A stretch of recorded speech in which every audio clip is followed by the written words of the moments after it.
Well, the 66th session of the UN General Assembly may have officially kicked off today, but all eyes are focused on next week, when the prospect of a real diplomatic crisis over the Palestinian bid for statehood is expected to steal the show. So we thought it would be good to talk about what we can expect next week. What and who will dominate the headlines? Of course, RT will be on the ground with exclusive coverage of the news that's shaking up the world, as well as those stories that will remain underneath the mainstream media radar. But for a quick preview, I'm joined by RT senior producer Lucy Kafanov here in studio. Lucy, I want to talk a lot about some of the different aspects of this. We cover this every year, but this year it looks like some actual news could come out of it. All eyes around the world, I think it's safe to say, will be on this Palestinian bid for statehood.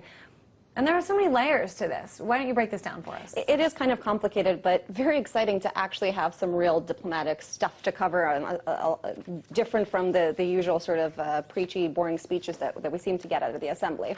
Essentially, with the U.S. Middle East peace process, the Israeli-Palestinian Middle East peace process seemingly at a standstill, which we've seen to the detriment, I guess, of the Obama administration, the Palestinians have decided to use what little leverage that they have in their eyes to appeal to the United Nations in their bid for an independent state. Now, the United Nations cannot obviously grant the Palestinians the territories that they want in the West Bank and in Gaza with East Jerusalem as their capital, but what the UN can do is essentially recognize a new country as a full-fledged member state. Now, the way this process works is the Palestinians would have to go to the UN Security Council in order to get that kind of recognition.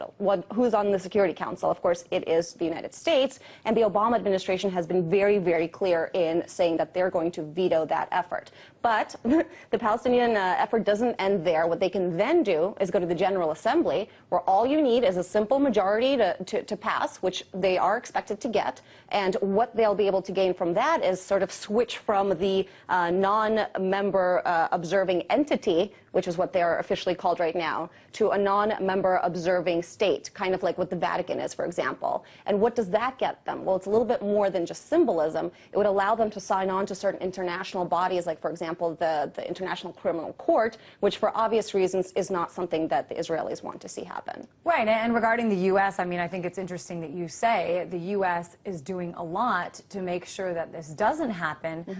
But this is a little bit different from what we saw President Obama say just last year. Take a listen to this. When we come back here next year, we can have an agreement that will lead to a new member of the United Nations, an independent, sovereign state of Palestine living in peace with Israel. So things have changed. Well, they've changed, but of course the Obama administration has been very, very strong on trying to back away from the president's comments. It's funny that you played that specific soundbite, because that's actually what the Palestinians are using in a new ad they just released to try to boost more international support for their bid. The White House position has, unfortunately for the Palestinians from their perspective, has always remained the same. They want negotiations between the Palestinians and between Israel. They claim that this unilateral approach by Palestine to seek recognition through the United Nations will upend the entire process and will completely stall negotiations. And that is because that would really, really isolate the U.S. They cannot turn against our ally Israel, and as we've seen, even the Saudi Arabian officials are now saying that Americans are really isolating themselves by taking this position. One of the other things, of course, we've got to bring up is what we've seen this year, which is the Arab Spring and how much it has shaken up sort of the order of the world. We have, of course, seen the fall of some leaders and the rise of new ones. Talk a little bit about that. Well, I think one of the biggest powers to watch next week is to see what will happen with Turkey. We've seen the Turkish Prime Minister Tayyip Erdogan really flexing his country's muscle in the region. Right now, he's on a so-called Arab Spring state tour.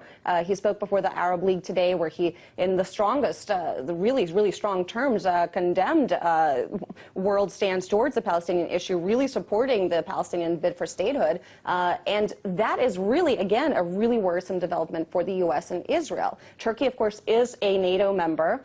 They really are ramping up their power and I guess, effect in that region. They've expelled the Israeli ambassador to that country. They've threatened to send warships, armed warships, to protect any more aid convoys to the Gaza Strip.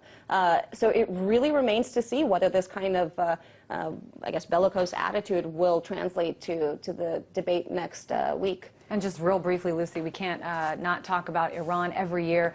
Mahmoud Ahmadinejad seems to make a big splash.